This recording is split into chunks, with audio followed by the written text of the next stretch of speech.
బెంగళూరు ప్రాంత ప్రజలకు గొప్ప శుభవార్త. బెంగళూరులో అద్భుతమైన రీతిలో కని విని ఎరగనట్లుగా కడవరి ఉజ్జీవ మహాసభలు మరి 4, 5, 6వ తారీఖులు శుక్ర, శని, ఆదివారాలలో మరి ప్రతిరోజు సాయంత్రము జరగబోతూ ఉన్నాయండి. మరి ఈ గొప్ప అవకాశాన్ని ప్రతి ఒక్కరూ మరి సద్వినియోగం చేసుకోండి. బెంగళూరులో ఏవి వరదచారి కళాక్షేత్రము శేషాద్రిపురం బెంగళూరులో జరగబోతోంది. మరి ఈ విషయాన్ని గమనించి ఈ సమాచారాన్ని అనేకులకు తెలియచేయండి. ఏ భయంకరమైన సంఖ్యల మధ్యలో మీరు ఉన్న, మీ కుటుంబాలున్న ప్రతి సంఖ్యలను దేవుడు తెంచబోతూ ఉన్నారండి. ప్రతి అపవాది పోరాటాల పైన దేవుడు విజయాన్ని ఇవ్వబోతున్నారు. సమాధానం, సంతోషం, నెమ్మదిని పరిస్థితులలో మరి మీరు, మీ కుటుంబాలు ఉండొచ్చు. మరి ప్రతి విషయాలలో దేవుడు తన బలమైన కార్యాలను మరి జరిగించబోతున్నారు. తప్పక రండి.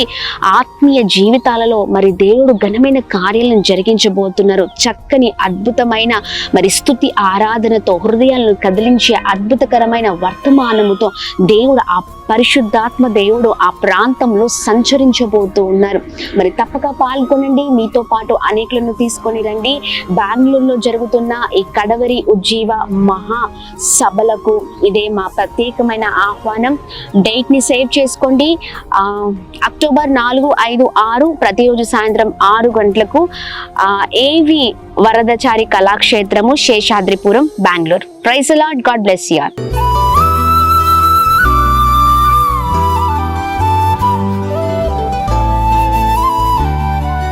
ఈ ఉదయం దేవుని వాగ్దానం.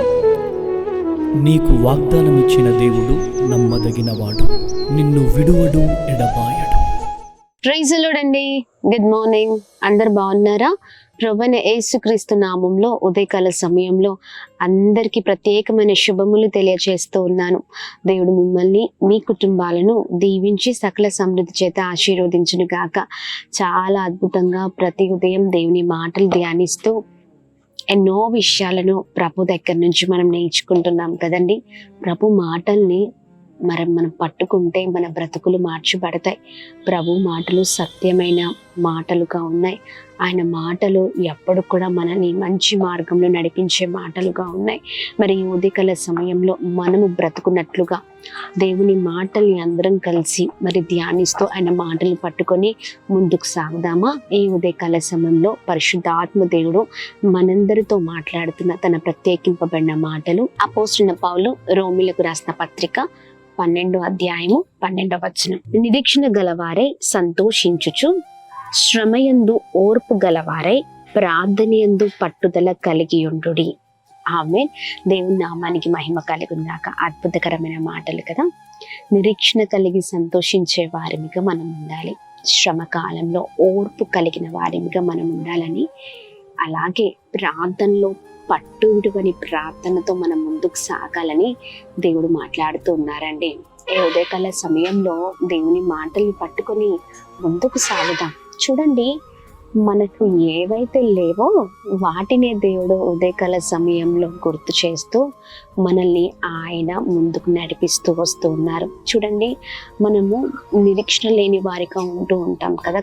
కొన్ని సందర్భాల్లో కష్టము రాగానే, శ్రమ రాగానే, ఇబ్బంది రాగానే, పరిస్థితులు మనకు అనుకూలంగా లేనప్పుడు నిరీక్షణని కోల్పోతూ ఉంటాం. దేవుడు అంటున్నారు, నిరీక్షణలో ఆనందించే వారిగా ఉండాలి. నిరీక్షణ కలిగి ఆనందించుచు నిజంగా మనం ముందుకు వెళ్ళినప్పుడు ప్రభు కార్యాలు జరుగుతాయి. నిరీక్షణ లేని వారిగా అన్ని విషయాలు భయపడుతూ ఉన్నారా? ఇదిగో దేవుడు ఉన్నారని తెలుసు, దేవుడు సహాయం చేస్తారని తెలుసు, ఆయన గొప్పవాడని తెలుసు, ఆయన గొప్ప కార్యాలు మన జీవితాల్లో చేస్తారని తెలుసు. అన్నీ తెలుసు కూడా నిరీక్షణ లేని వారిగా, అంటే నిరీక్షణ లేని ఇతరుల వలె అన్నిటికీ భయపడుతూ, అన్నిటికీ మరి చింతిస్తూ ఉండే వారిగా, లేదా విశ్వాసాన్ని కోల్పోయే వారిగా, ప్రార్థన జీవితాన్ని కోల్పోయే వారిగా మనం ఉంటూ ఉంటాం. అలా ఉండడానికి వీల్లేదు. నిరీక్షణ కలిగి సంతోషించే వారిగా, ప్రతి పరిస్థితిలో ఆనందించే వారిగా మనం ఉండాలి. శ్రమ కాలంలో మనము ఓర్పు గలవారమై ఉండాలండి. శ్రమలు మన జీవితంలో ఖచ్చితంగా తొలగిపోయి మన జీవితాలు అద్భుతకరంగా నడిపించబడతాయి. అయితే నిరీక్షణ లేని వారిగా ఉంటూ శ్రమ కాలంలో కృంగిపోతూ ఉంటాం, వేదన పడుతుంటాం. నా జీవితంలో ఈ కార్యం జరగదేమో, కష్టమేమో, ఇంతే అనుకుంటా అని ఇలాంటి మాటలు మాట్లాడుతూ ఉంటారు. కొద్దిమంది కొన్ని విషయాల్లో బలహీనలు అయిపోతూ ఉంటారు. ఇంకా చేతులారా జీవితాన్ని నాశనం చేసుకుంటున్న వారు ఎంతో మంది. అందుకనే ఓర్పు కలిగిన జీవితాలు ప్రభుకు కావాలి, నిరీక్షణ కలిగిన జీవితాలు కావాలి. అలాగనే ప్రభుని గమ్యముగా చేసుకొని ప్రార్థించేవారు, పట్టు విడువని ప్రార్థన చేసేవారు ప్రభువుకి కావాలి. ఈ అంత్యకాల దినాల్లో ఇదిగో మనము దేవుని మాటలు పట్టుకొని చక్కగా ముందుకు సాగుదాం. ప్రతి విషయంలో దేవుడు ఖచ్చితంగా మన జీవితంలో అద్భుతం చేసే దేవుడు అండి. కొద్ది కాలమే శ్రమలు, కష్టాలు, వాటిని చూసి దిగులు పడుతున్నారా? వాటిని చూసి భయపడుతున్నారా? ఓర్పును కోల్పోయి, సహనాన్ని కోల్పోయి, ప్రార్థనని కోల్పోయి, భయభక్తులు లేని జీవితాల్లో జీవిస్తూ, ప్రభుకి వ్యతిరేకంగా జీవిస్తూ, దేవుడు ఎలా అయితే ఉండొద్దంటున్నారో అలా అన్నిట్లో ఉంటూ ప్రభు నామాన్ని మహిమపరచని వారిగా ఉంటున్నారేమో. లేదండి, ప్రభుని ఎప్పుడు స్తుతించే వారిగా మనం ఉండాలి, అనే నామాన్ని మహిమపరిచే వారిగా ఉండాలి. తద్వారా తన కార్యాలు మన జీవితాల్లో మనము చూడగలుగుతాము. ఆమేన్. దేవుని నామానికి మహిమ కలుగును గాక. ఈ ఉదయకాల సమయంలో చూడండి, గర్భంలో ఉన్న శిశువు బయటికి రావాలి అంటే మరి 9 నెలలు చాలా అవసరం కదా.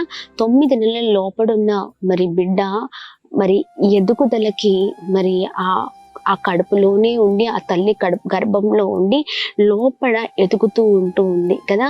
చక్కని చేతులు, మంచి అందమైన ముఖము, కాళ్ళు, అన్ని అవయవాలు మంచి రీతిలో, అంటే చక్కని రీతిలో, సుందరమైన రీతిలో తయారు చేయబడుతూ ఉంటాయి. గర్భంలో ఉన్న శిశువు 9 నెలల తర్వాత ఎన్ని కష్టాలు, ఎన్ని భయంకరమైన అనారోగ్య పరిస్థితులు, ఎంత శ్రమ పడితే బిడ్డ బయటికి వస్తుంది. అవునా, కొద్దిగా కష్టమేమో, కొద్దిగా మరి అనారోగ్య పరిస్థితులేమో, కానీ నిలబడితే అద్భుతమైన చక్కని బిడ్డను మనం చూడగలుగుతూ ఉంటాం. అంటే ప్రతిదానికి ప్రతి విషయంలో సమయం ఉంటుంది, కాలం ఉంటుంది. ఆ కాలం తగినట్లుగా, ఆ సమయం తగినట్లుగా దేవుడు ఖచ్చితంగా మనల్ని హెచ్చించే దేవుడై ఉన్నారు. ఆ కార్యము కొరకు మనము కనిపెట్టి ప్రార్థించే వారిగా ఉండాలి. ప్రార్థన చేయడం మన వంతు, కార్యము చేసేది దేవుని వంతు. ఓపికతో పట్టు విడవని ప్రార్థన, నిరీక్షణ కలిగిన జీవితాలతో మనం ముందుకు వెళ్ళినప్పుడు ప్రభు కార్యాలను మనం చూడగలుగుతాం. Praise the Lord. అందుకనే దేవుని మాటలు పట్టుకొని ముందుకు వెళ్దాం. దేవుడు అద్భుతమైన రీతిలో ఉదయకాల సమయంలో మాట్లాడుతున్నారు. ఆయన మాటలు గొప్పవి, బలమైనవి, మనకు మేలు చేస్తాయి. మరి నిరీక్షణ లేని వారిగా, శ్రమలో ఓర్పు లేని వారిగా, ప్రార్థనలో పట్టు లేని వారిగా ఉన్నారా? ఈ ఉదయకాల సమయంలో దేవుడు చెప్పిన ప్రతి మాటని పట్టుకుందాం. అన్ని విషయాల్లో చక్కగా ప్రార్థించే వారిగా, తద్వారా ప్రతిఫలాన్ని పొందుకునే వారిగా మనం ముందుకు వెళ్దాం. ప్రార్థిద్దామా? అద్భుతమైన దేవుడవయ్యా, చాలా అద్భుతంగా చక్కగా మాతో మీరు ఉదయకాల సమయంలో మాట్లాడుతున్నందుకు స్తోత్రం. మీ బలమైన మాటలు మమ్మల్ని ఎంతగానో ప్రోత్సహిస్తున్నాయ్యా, నడిపిస్తున్నాయి. మమ్మల్ని ఎంతగానో అయ్యా మీ మాటలు బలపరుస్తున్నాయి. మీ మాటలు బట్టి మీకు స్తోత్రం అయ్యా. అయ్యా మేము ప్రతి విషయంలో ప్రభా ఓర్పు కలిగిన వారిమిగా, అయ్యా ప్రతి విషయంలో నిరీక్షణ కలిగిన జీవితాలతో మేము ఉంట కృప చూపించండి. పట్టు విడవని ప్రార్థన చేసే క్రైస్తవులుగా మేము మారిపోవదము గాక. కొద్ది కష్టము రాగానే, కొద్ది శ్రమ రాగానే వాటిని చూసి బెదిరిపోయే వారిగా మేము ఉండకూడదు. మాలో ఎన్నిటికి పిరికి ఆత్మ ఉండకూడదయ్యా. ధైర్యము కలిగిన ఆత్మ చేత నింపబడుదుము గాక. అలా ఎంతమంది అయితే ఏ విషయాల కొరకు అయ్యా ఎదురు చూస్తూ ఉన్నారో నిరీక్షణ కల వారిగా ఉంట కృప చూపించని, ఓర్పు కలిగిన వారిగా, అలాగే అయా పట్టు విడవని ప్రార్థనతో ముందుకు సాగుట కృప చూపించండి. కాల దినాల్లో ఒక క్రైస్తవుడికి కావాల్సిన ఆయా విషయాలను మీరు మాకు తెలియజేసినందుకు స్తోత్రం. మీ మాటలు పట్టుకొని మేము ముందుకు సాగుట కృప చూపించని, ప్రతి బలహీనతల పైన విజయం తెచ్చిన, అందరికీ మంచి ఆరోగ్యాన్ని, క్షేమాన్ని కలగచేయండి. ప్రాముఖ్యంగా ఈ ఉదయకాల సమయంలో అయా ఎంతమంది అయితే ఒంటరిగా ఉన్నారో, కష్టాల్లో ఉన్నారో, శ్రమల మధ్యలో ఉన్నారో ప్రభా, వేదనల మధ్యలో ఉన్నారో, కృంగిపోయిన పరిస్థితుల్లో ఉన్నారో, ప్రతి ఒక్కరిని ప్రభు మరి జ్ఞాపకం చేసుకోమని వేడుకున్నాం. సమాధానం, సంతోషం, నెమ్మదిని దయచేయండి. విడిపోయిన కుటుంబాలు, చెదిరిపోయిన కుటుంబాలను మీరు కట్టండి. చేస్తున్న పనులలో, ప్రయత్నాలు మీరు తోడుగా ఉండండి. అలాగే ప్రభా ఎంతమంది అయితే birthdays, marriage days, special event celebrate చేసుకుంటున్నారో ఉదయకాల సమయంలో అందరి పట్ల మీ గొప్ప కృపను చూపిస్తూ అందరినీ బ్లెస్ చేయమని యేసు నామములో అడుగుతున్నాం తండ్రి. ఆమేన్, ఆమేన్, ఆమేన్. అందరికీ praise Lord. God bless you. దేవుడు మిమ్మల్ని మీ కుటుంబాలను దీవించి సకల సమృద్ధి చేత ఆశీర్వదించును గాక. ఆమేన్. Praise lord.